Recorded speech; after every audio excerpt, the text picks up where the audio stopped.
मंत्रालयातील फुलांचे गुच्छ भिरकावून कडकडीत भाषण देणं असो किंवा ब्रीफिंगला उशीर करणाऱ्या अधिकाऱ्याला जागेवर सस्पेंड करण्याचा दणका असो, गेल्या 8 दिवसांपासून महाराष्ट्र पंकजा मुंडेंचा तो जुना डॅशिंग अंदाज अनुभवतोय.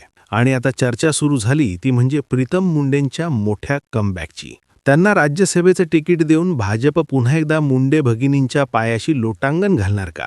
मुंडेंचा हा पॉवरफुल कमबॅक आणि भाजपाचा फसला गेलेला कराड प्रयोग. पंकजा मुंडे एक असं नाव आहे ज्यांना संपवण्यासाठी भाजपाच्या चाणक्यांनी चक्रव्यूह रचला होता. वंजारी समाजाचा नवा चेहरा शोधण्यासाठी रमेश कराड आणि भागवत कराडांना रणांगणात उतरवलं गेलं. पण 2024च्या धक्क्यानंतर दिल्लीश्वरांना ही गोष्ट उमजली आहे की मुंडेंना पर्याय नाही आणि मुंडेंशिवाय गत्यंतरही नाही. पंकजा मुंडे यांना वगळून आपल्याकडे एखादा ओबीसी चेहरा असावा, वंजारी समाजातील एखादा चेहरा असावा किंवा मंजारी समाजातील एखादं मोठं नेतृत्व तयार व्हावं, या उद्देशानं भाजपामध्ये साधारणतः 6.5 वर्षापूर्वी एक चांगलाच प्रयोग सुरू झाला होता. हा प्रयोग आता सपशेल फसताना दिसतोय. नेमका हा प्रयोग का फसलाय आणि भाजपानं हा प्रयोग का सुरू केला होता, इथपासून आपण माहिती घेणार आहोत. भाजपानं जे नेतृत्व म्हणून जे चेहरे दिले होते ते कोण होते आणि हे सगळं का करण्यात आलं होतं? काय होता हा भाजपाचा कराड प्रयोग आणि तो का फसला, पाहूया आजच्या व्हिडिओच्या माध्यमातून.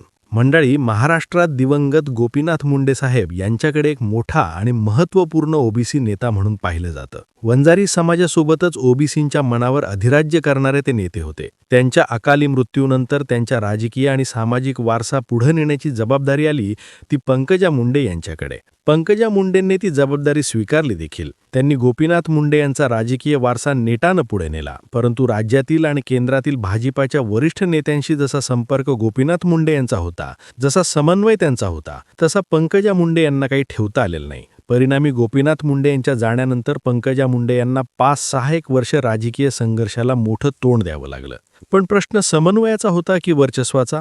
भाजपाच्या वरिष्ठ फळीशी मुंडेंचे असलेले संबंध पंकजाताईंना टिकवताच आले नाहीत की त्यांना मुद्दाम आयसोलेट केलं गेलं, या संशयातून संघर्षाची खरी टिंगी पडली होती. जेव्हा पंकजा मुंडेंनी जाहीरपणे नाराजी व्यक्त केली तेव्हा त्यांच्याकडील खाती काढून घेणं आणि परळीत त्यांच्याच भावाकडून झालेला पराभव, यामागे भाजपामधीलच अदृश्य हातांची चर्चा आजही जोरात होते. आपल्याला डावललं जातंय असली भावना, समर्थकांच्या मनाची होणारी घालमेल, आपलं राजकीय आयुष्य संपवलं जात आहे की काय, अशी भावना पंकजा मुंडे यांच्या मनात तयार झाली. या भावनेतूनच त्यांनी थेट राज्यातील आणि केंद्रातील प्रमुख नेत्यांवर टीका करायला सुरुवात केली. याचा मोठा फटका त्यांना बसला देखील. सुरुवातीला पंकजा मुंडे यांच्याकडील काही महत्त्वाची खाती काढून ती राम शिंदे यांना दिली. पंकजा मुंडे यांना दुसरा फटका बसला तो परळी विधानसभा मतदारसंघात त्यांच्या भावाकडूनच पंकजा मुंडे यांचा पराभव झाला. त्यावेळी अशी चर्चा होती की पंकजा मुंडे यांच्या पराभवासाठी भाजपामधीलच काही नेत्यांनी धनंजय मुंडे यांना मदत केली होती. विधानसभेतील पराभवानंतर पंकजा मुंडे यांचं विधान परिषदेवर किंवा राज्यसभेवर पुनर्वसन होईल अशी चर्चा समर्थकांमध्ये सतत सुरू असायची. पंकजा मुंडे यांनाही सुद्धा ती भाबडी आशा सतत लागूनच राहिली होती. पण भाजपामध्ये दुसऱ्या बाजूला एक वेगळी स्क्रिप्ट तयार होत होती. वंजारी समाज ओबीसी मतदाराला दुखवायचं तर नाही, पण त्यांचं नेतृत्व पंकजा मुंडेंकडून काढून घ्यायचं, अशी ही स्क्रिप्ट होती. अशा पद्धतीनं भाजपामधील काही चाणक्यांनी डाव टाकायला सुरुवात केली. याच डावाचा पहिला अंक खेळला गेला तो रमेश कराड यांच्या रूपानं. विधान परिषदेवर पंकजा मुंडेंच्या ऐवजी वंजारी समाजाचाच रमेश कराड यांना भाजपानं संधी दिली आणि त्यांना आमदारही केलं. या राजकीय खेळीनं मुंडे समर्थकांमध्ये कमालीची चिलबिल सुरू झाली. पंकजा मुंडे यांनी काही काळ संयम राखला, पण राज्य आणि केंद्रातील भाजपा नेतृत्वावर उघड टीका करण्याचा त्यांचा सिलसिला सुरूच होता. याचाच फटका पंकजा मुंडे यांना अधिक बसायला सुरुवात झाली. विधान परिषदेवर संधी उकल्यानंतर 2020 मध्ये महाराष्ट्रातून राज्यसभेवर पाठवण्यात येणाऱ्या जागांची चर्चा सुरू झाली होती. आता या जागेवर तरी आपल्याला न्याय मिळेल, आपल्याला संधी दिली जाईल अशी भाबडी आशा पंकजा मुंडेंना होतीच, पण ती पण फोल ठरली. पुन्हा एकदा त्यांच्या नावावर फुल्ली मारली गेली. यावेळी राज्यसभेसाठी वंजारी समाजातूनच डॉक्टर भागवत कराड यांचं नाव पुढे आलं. विशेष म्हणजे विधान परिषदेवर पाठवलेले रमेश कराड काय किंवा त्यानंतर राज्यसभेवर पाठवण्यात आलेले भागवत कराड काय, हे दोघंही एकेकाळी गोपीनाथ मुंडेंच्याच तालमीतले पैलवान होते.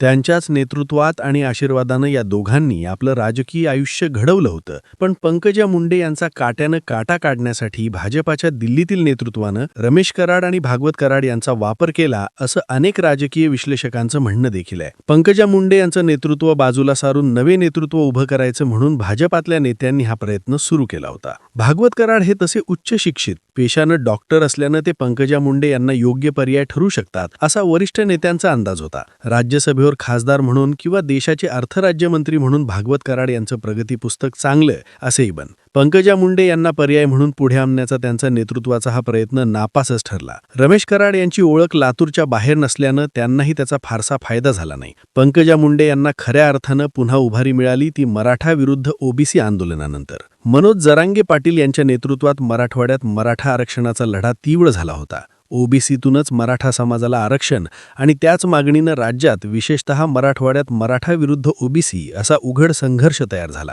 ओबीसी नेतृत्व म्हणून छगन भुजबळ यांना मराठवाड्यातही मान्यता मिळेल असं चित्र एल्गार सभांमधून तयार झालं होतं. पण भुजबळांचा प्रभाव फारसा दिसून आला नाही. मराठा विरुद्ध ओबीसी संघर्ष चांगला चिघळला असताना याचा फटका 2024 मध्ये झालेल्या लोकसभा निवडणुकीत बसू नये यासाठी भाजपानं सावध भूमिका घेतली. इथूनच पंकजा मुंडेंच्या कमबॅकला खरी सुरुवात झाली. ज्या पंकजा मुंडे यांना सातत्याने डावललं गेलं असल्याची भावना तयार झाली होती त्यांना अचानक बीड लोकसभा मतदारसंघातून उमेदवारी जाहीर झाली. अर्थातच पंकजा मुंडे यांना बहिणीचीच उमेदवारी कापून दिली होती. पण त्यामुळे कुठेतरी का होईना आपल्याला संधी मिळते असं म्हटल्यावर त्या निवडणुका लढवायला तयार झाल्या. मात्र मराठा आरक्षणाच्या हवेत त्यांचा पराभव झाला. अवघ्या 7,000 मतांच्या फरकानं का असेना पण त्यांची दिल्लीवारी हुकली.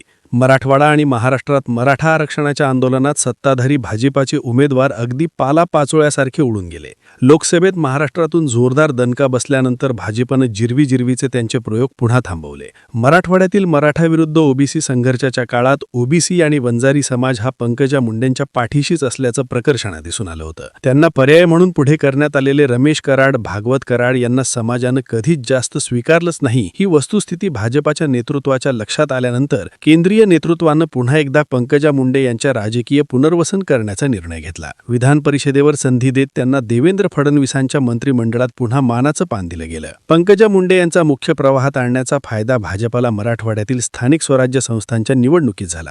नगरपालिका असतील, नगरपंचायत असतील या निवडणुकांमध्ये भाजपाला चांगलंच यश मिळालं. या उलट पंकजा मुंडे यांना पर्याय म्हणून ज्या रमेश कराड आणि भागवत कराड यांना मागच्या दाराने आणण्यात आलं होतं त्यांनाच भाजपाच्या संघटनात्मक आणि राजकीय यशात कुठेही फारसा जास्त फायदा झालेला नाहीये. भाजपानं विधान परिषदेत संधी दिलेले रमेश कराड 2024 मध्ये लातूर ग्रामीणमधून विधानसभेवर निवडून गेले. तर भागवत कराड यांना पुन्हा आपल्याच राज्यसभेची उमेदवारी मिळेल अशी आशा आहे. पण भाजपानं पंकजा मुंडे यांना पर्याय म्हणून ज्या भागवत कराड यांना केवळ राज्यसभेवर संधी दिली नाही तर अर्थ खात्याचा अर्थराज्यमंत्रीही केलं. पण ते फेल ठरलं. अगदी महापालिका निवडणुकीतही त्यांचा शब्द चालला नाही. त्यामुळे पक्ष नेतृत्व पुन्हा त्यांना संधी देईल याची शक्यता अगदीच कमी असल्याचं चित्र दिसतंय. थोडक्यात सांगायचं तर भाजपाने पंकजा मुंडेंना पर्याय शोधण्याचा प्रयत्न केला खरा, पण महाराष्ट्राच्या मातीत मुंडे नावाचं वलय इतकं मोठं आहे की तिथे कोणताही प्रयोग टिकू शकला नाही. आता पंकजा मुंडे किंवा मुंडे भगिनी या संधीचं सोनं करून पुन्हा एकदा ओबीसीचा बुलंद आवाज बनणार का? तुम्हाला काय वाटते कमेंटमध्ये नक्कीच कळवा. आणि अशाच राजकीय घडामोडी जाणून घेण्यासाठी आपल्या जनमत लाईव्ह या चॅनलला सबस्क्राईब करा. धन्यवाद.